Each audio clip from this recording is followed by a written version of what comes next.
Et bonjour les amis, donc aujourd'hui on se retrouve dans le jardin. Pour moi c'était important de le faire derrière ce camélia.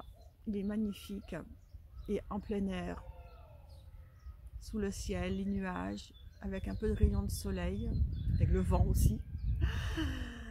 Euh, Cette vidéo est pour vous parler de mes deux passions. Donc la première, vous vous en doutez bien, puisque vous avez vu mes précédentes vidéos sur les semis. Alors oui, donc ma première grande passion que j'ai découvert il y a 20 ans, c'est le potager. Donc en ces 20 ans, j'ai pu acquérir beaucoup de connaissances, bon, sachant que je suis toujours à la recherche d'autres connaissances, d'autres savoirs, d'autres techniques. C'est à l'infini finalement. Donc voilà donc pour ça. Et puis donc ensuite quand j'ai commencé à travailler la terre, je me disais non, non, il me manque quelque chose, c'est pas possible là, c'est parce que je découvrais donc des plantes, des adventices et je me suis dit oh là là, mais il y a quelque chose là, c'est pas possible. Et donc je me suis documentée sur les plantes sauvages et c'est là que j'ai découvert qu'il y avait des comestibles et des médicinales. Ma curiosité m'a poussée plus loin, donc je me suis documentée là aussi et j'ai découvert donc des écoles de phyto et d'aromathérapie. Et donc j'ai fait une formation de phyto et d'aromathérapie il y a une quinzaine d'années à l'école lyonnaise des plantes médicinales. Et je me suis régalée. Mais pour moi, ça a été une révélation. Et 5 ans après, ça ne me suffisait pas. Et il me manquait quelque chose, il y avait un vide, non, pour moi il y avait quelque chose, il fallait que j'aille encore plus loin. Et donc j'ai fait une formation d'herboriste. Là pareil, bien sûr, je me suis régalée, évidemment. Et donc c'est complémentaire avec la phyto. Et donc depuis 15 ans, je consomme énormément donc, de tisane avec mes plantes. Et il y a 7 ans, j'ai voulu m'installer en tant que productrice de plantes médicinales et aromatiques, mais bon, ça n'a pas pu se faire pour diverses raisons. Alors, ce que j'ai fait, donc du coup, ce que j'ai plutôt fait pour moi à titre personnel, puis des fois les amis aussi qui me demandent des conseils.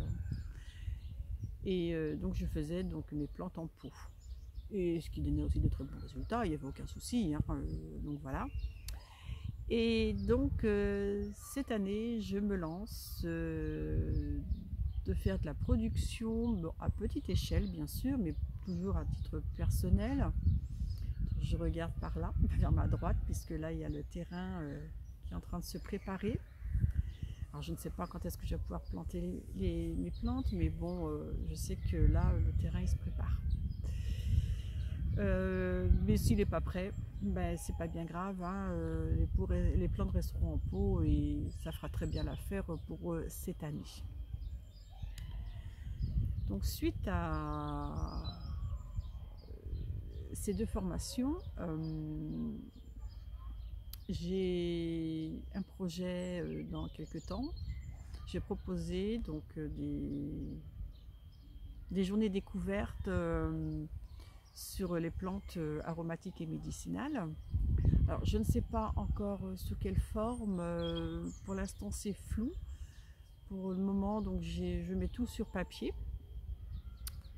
Et puis on verra ce qui va se décanter d'ici 2 à 3 ans. Oui, je me donne 2 à 3 ans, je ne veux pas me presser. Voilà, il faut prendre le temps. Il faut prendre le temps de bien réfléchir et surtout pour bien faire les choses. Donc voilà, donc vous avez bien compris, maintenant mes deux passions, c'est le potager et les plantes médicinales. Alors je ne vous dis pas que quand je vais me balader, je ne vais pas bien loin autour de la maison, il n'y a pas besoin d'aller faire des kilomètres et des kilomètres. Et là, c'est vrai qu'à cette période de l'année, je découvre énormément de beauté et de saveur, puisque je suis toujours en train de goûter une plante qui sort, qui sort de terre. Elle m'appelle et Et pour moi, c'est quelque chose de très enrichissant, positif. Je suis très proche de ces plantes. Vous voyez un peu comment je parle, mais pour moi c'est très fort, les plantes médicinales. Oui. Donc voilà, et bien écoutez, sur ce, je vais finir ma tasse. Alors, si je vous dis ce qu'il y a dedans, ce sont des feuilles d'artichaut.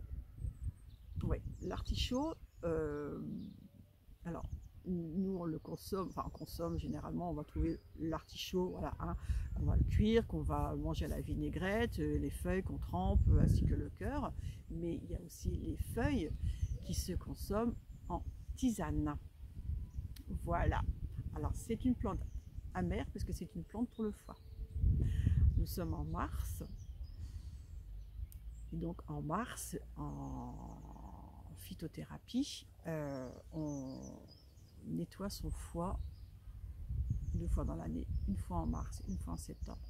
En mars, en sève montante, en septembre, en sève descendante. Voilà, c'est juste pour le régénérer un petit peu, lui donner un petit peu de boost pour les 6 prochains mois. Voilà, bon, et bien écoutez, sur ce, les amis, je vous souhaite une excellente journée et je vous dis à très bientôt. Bye!